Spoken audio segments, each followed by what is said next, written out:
Good afternoon, this is Jeff with Sewer Tech Northwest. Today we're at property address 11481 Southwest Rebecca Terrace here in Tigard. I describe everything as if you're standing in the street facing the front door of the home.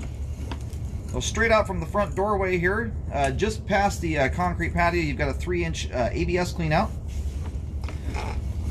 We're going to check the overall condition and serviceability of the sanitary sewer line. We're getting in here right after the home inspection finished up. Lots of water's been down the line. We will introduce some water to the line here in just a moment, though. Anyway, zeroed out at the base of the clean out. Off we go.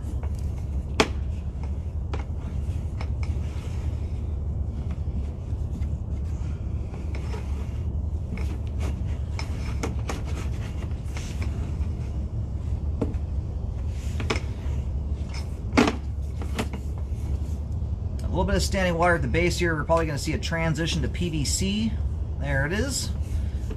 The reason I know that is the most common spot in the sewer line to get some standing water, and especially when you have a hard dive like that. It's a minor little belly. We'll revisit that here in a moment. But the thing is tiny. It's only about a foot or so long. And there's the main there. Put some water down line here just so you can. Water has been through the pipe. And then we will, once we pull back in here after locating, we're going to run the camera backwards. But thus far, nice looking sewer line. And the homeowners have done a good job at keeping the line quite clean. There's very little to no buildup in the sewer line. Most notably, no grease buildup. Or very little of it anyway. And there's our water running through the pipe there. This has a very simple configuration. The line just runs straight out to a little drive right in front of the house here.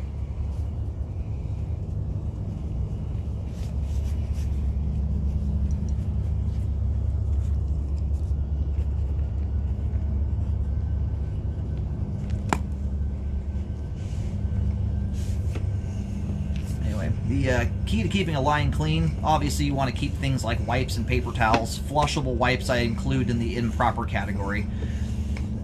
They're slightly less terrible than paper towels are. But it's fats in general. That's the big one.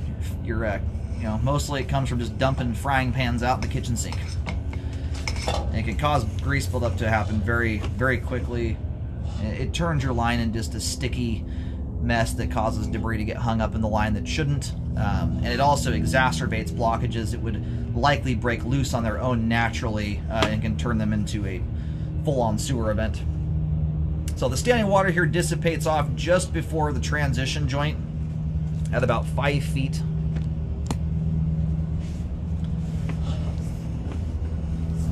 Yeah, this thing is tiny.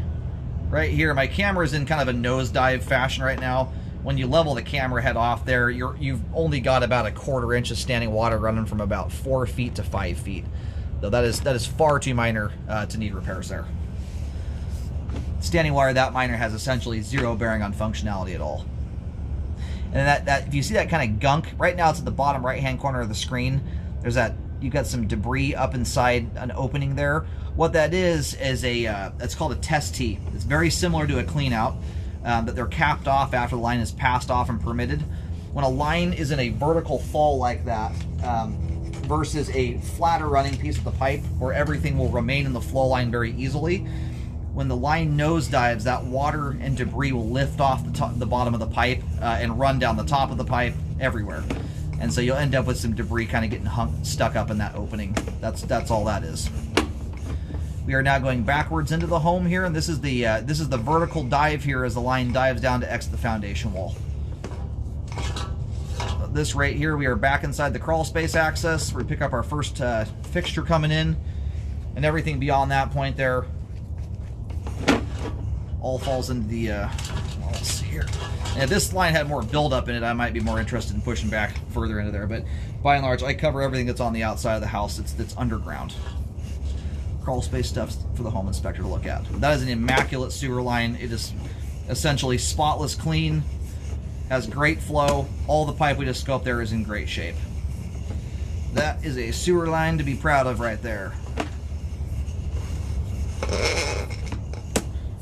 I swear, rarely do you end up with a line that structurally looks great, but also is that clean. You're getting it all on this one.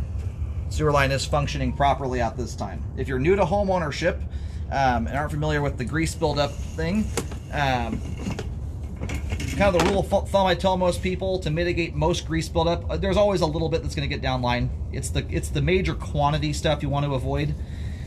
If you have enough grease or oil on your pans that if you were to turn them sideways, this is when they're hot or warm anyway, there's enough on there that it runs off the pan, flows off of it, and beads or worse.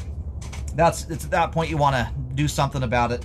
Let the pan cool down, wipe it out with a paper towel, and or scrape it off into a trash can, or you can pour it into a jar when it's warmer and still in a liquid state.